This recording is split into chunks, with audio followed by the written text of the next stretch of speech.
Selamat pagi anak-anak. Semangat pagi ya. Oke. Semoga kita selalu dalam lindungan Allah. Pada masa pandemik ini kita harus tetap menjaga kesehatan kita.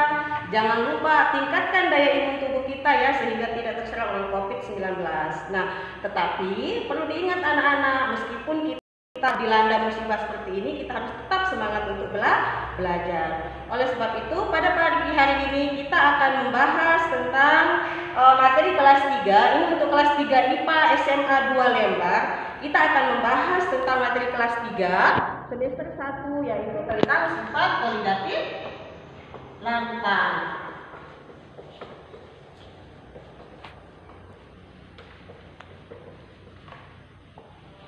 Oke, sifat koligatif larutan. Pasti kita tidak asing lagi dengan apa itu larutan. Baik, di kelas sebelumnya kita sudah membahas tentang larutan. Jadi, larutan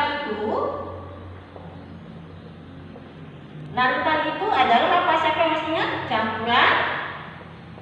Campuran homogen.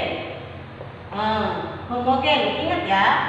Contohnya di sini adalah, misal kita punya campuran gula dengan air. Inilah yang kita sebut dengan homogen. Kenapa dikatakan homogen? Jadi ketika mencampurkan air dengan gula, kita tidak bisa lagi membedakan mana gulanya dan mana airnya. Itu artinya gula dan airnya sudah didistribusikan secara merata. Oke, kaitannya dengan sifat koligatif larutan apa? Ibu punya dua kasus. Misalkan kita mendidihkan air ya.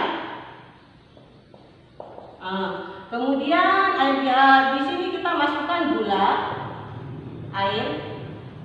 Di dalam air kita masukkan gula, kemudian kita didihkan. Nah, menurut anak-anak, manakah yang akan cepat mendidih? Apakah airnya saja, ataukah air yang ada gulanya? Ya, tadi diingat gula ini adalah zat yang dilarutkan. Oke, ketika air mendidih, dia punya titik didih. Ketika larutan mendidih, dia punya titik didih. Ingat di sini kita tambahkan 0 lah, sama-sama titik didih, di sini titik didih. Oke, di sini titik didih pelarut, ada nolnya di atas. Ingat ya, di sini titik didih larutan. Ingat, larutan itu ada dua komponennya, ada air dan ada gula. Otomatis ini akan lebih lama mendidih yang ada larutannya. Nah, karena adanya sifat koligatif dari larutan, jadi itulah yang menyebabkan adanya perbedaan titik didih.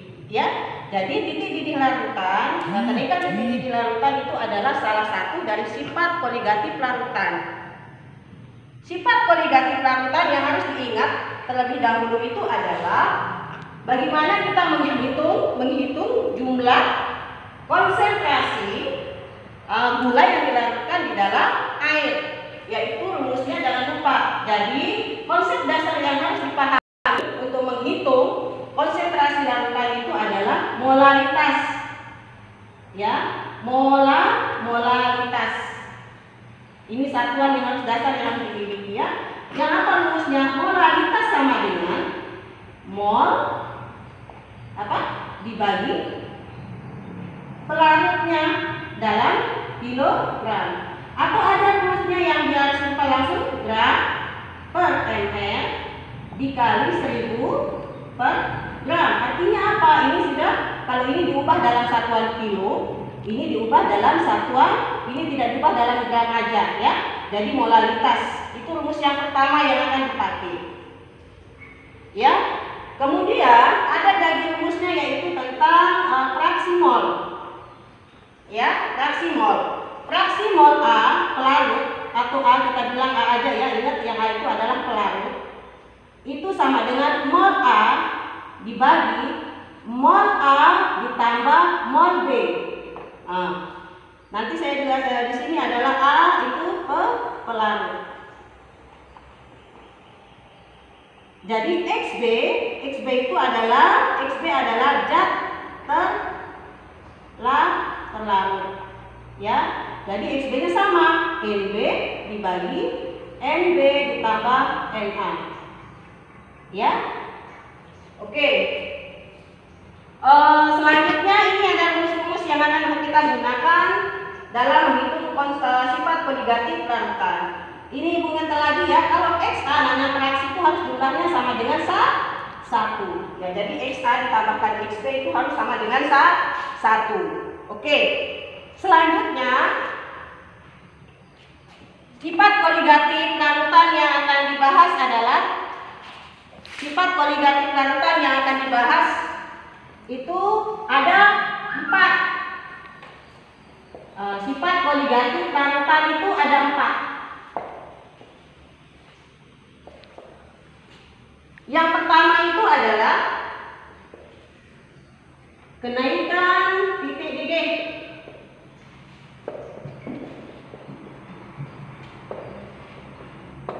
Yang kedua, penurunan titik beku.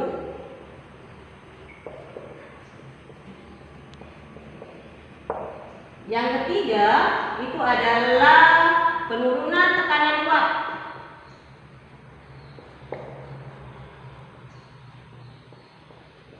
Yang keempat, tekanan osmotik.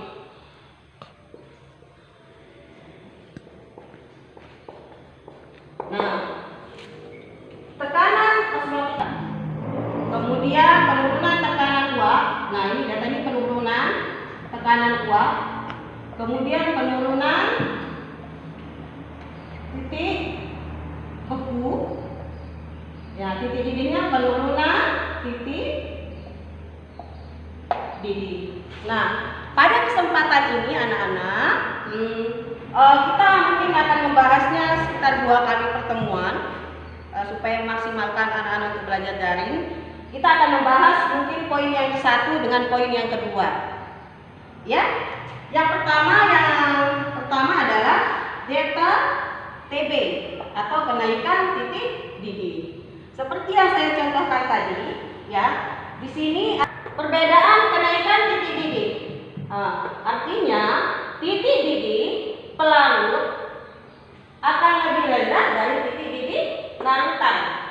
Ya, jadi kalau saya rumuskan ini ya, kenaikan titik didih. Ini sifat koligatif yang pertama ya. Delta TB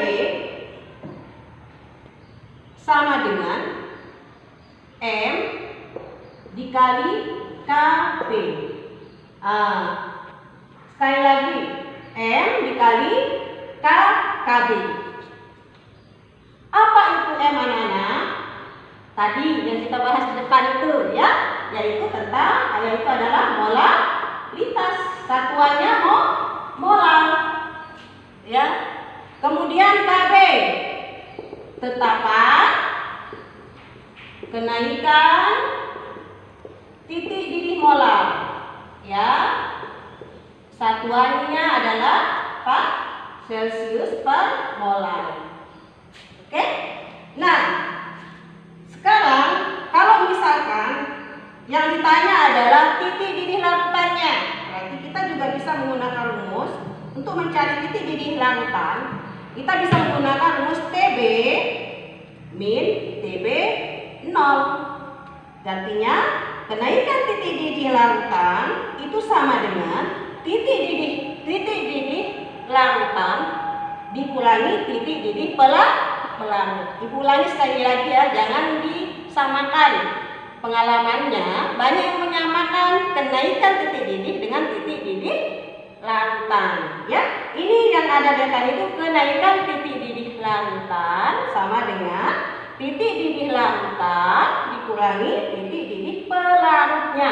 Ingat yang ada nolnya ini pelarut ya. Nah, ibu dituliskan aja TB 0 titik didih pelarut. Nah, bagaimana kalau pelarutnya itu adalah air anak-anak? Kalau dia pelarutnya adalah air, berapa? Suhu berapakah air mendidih? Pada suhu berapa? Bagus, 100 derajat Celcius. Nah, jadi nanti ini nilainya 100 derajat Celcius. Kita latihan soal saja ya.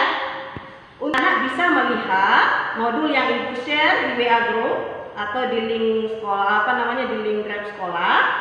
Kemudian bisa membaca literatur lain juga. Oke? Kita akan latihan soal.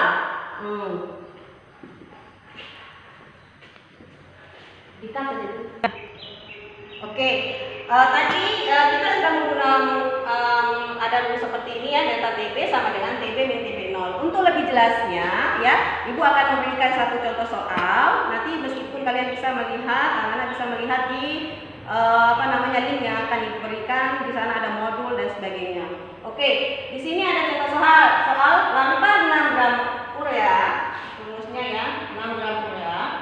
Kemudian ml-nya 60 dilarutkan dalam 500 gram air. Lalu dipanaskan hingga mendidih. KB-nya 0,52 derajat Celcius per molar. Maka titik didih larutan. Ya, seperti biasa, yang Ibu garis-garis ini ya, yang diketahui ya, kita tulis dulu ya. Yang diketahui apanya? Gram ya. Gram. Ingat tadi rumus molar sudah ya, gram sama dengan berapa? 6 gram. Kemudian ml-nya gram urea ya, ml-nya 60. Dilarutkan dalam 500 gram air, berarti apa? Pelarutnya ya 500 gram. Dipanaskan, KB-nya dipanaskan hingga mendidih. KB-nya 0,52 derajat Celcius. Oke, yang ditanya itu apa? Yang ditanya itu adalah titik didih larutannya. Berarti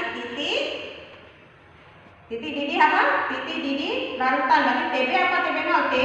TB ya. Jadi TB-nya berapa? Nah, pada rumus kita kembali ke rumus ya. Di sini delta TB sama dengan TB min TB0. Berarti yang ditanya ini adalah TB. Ya. Kita kembali ke rumus ini ya. Jadi kita harus menghitung dulu delta TB-nya berapa. Untuk menentukan TB kita harus mencari dulu delta TB. Ya, yang rumusnya apa? M dikali KB. Ya. Tadi di awal M itu apa? Gram per ml dikali 1000 per pelarutnya. Ingat pelarutnya dalam satuan gram. Ya, tidak perlu diubah. Ya, karena tidak perlu diubah langsung dimasukkan saja. Ingat dikali KB. Yang ini adalah molar. Ya, molar. Ini. Tinggal dimasukkan. Delta TB sama dengan 6 gram ureanya 6, ml-nya 60 dikali 1000 dibagi 500. Ya, jadi ini coret 2. Ini berapa? 0,1. Ingat dikali KB-nya 0,52. Sama dengan 0,2 dikali 0,52. Ini sekitar 0,104 derajat Celcius. Nah, nanti dihitung kembali ya. Oke, dikalikan. Nah, kita sudah menemukan nilai kenaikan titik didihnya. Jadi yang ditanyakan itu kembali lagi titik didih larutannya atau TB. Jadi TB sama dengan delta TB ditambah dengan TB 0. Ya, karena rumusnya apa tadi? Delta TB sama dengan TB min TB 0. Jadi kalau ditanya TB adalah TB sama dengan delta TB ditambah TB 0. Oke, tinggal dimasukkan saja. Berarti ini delta TB-nya adalah 0,104. Nah, TB0-nya ingat pelarutnya apa tadi? Pelarutnya adalah air. Kalau dia air berarti pelarut air berarti dia akan memiliki titik didih 100 derajat Celcius. Ya, tinggal ditambahkan berarti 100,104 derajat Celcius. Jadi titik didih larutannya adalah 100,104 derajat Celcius. Bisa dipahami? Ya. Hal yang sama juga nanti di ya.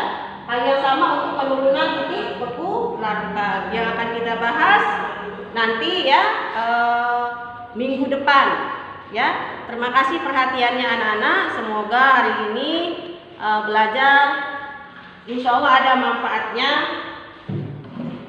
dan kita harus tetap semangat di masa pandemi ini ya. Nanti Ibu akan share juga modul bahan ajar yang lainnya. Untuk yang penurunan titik beku nanti bisa dengan cara yang sama ini bisa dikerjakan. Ya, terima kasih perhatiannya. Ibu tutup. Sekian. Assalamualaikum warahmatullahi wabarakatuh. Semangat.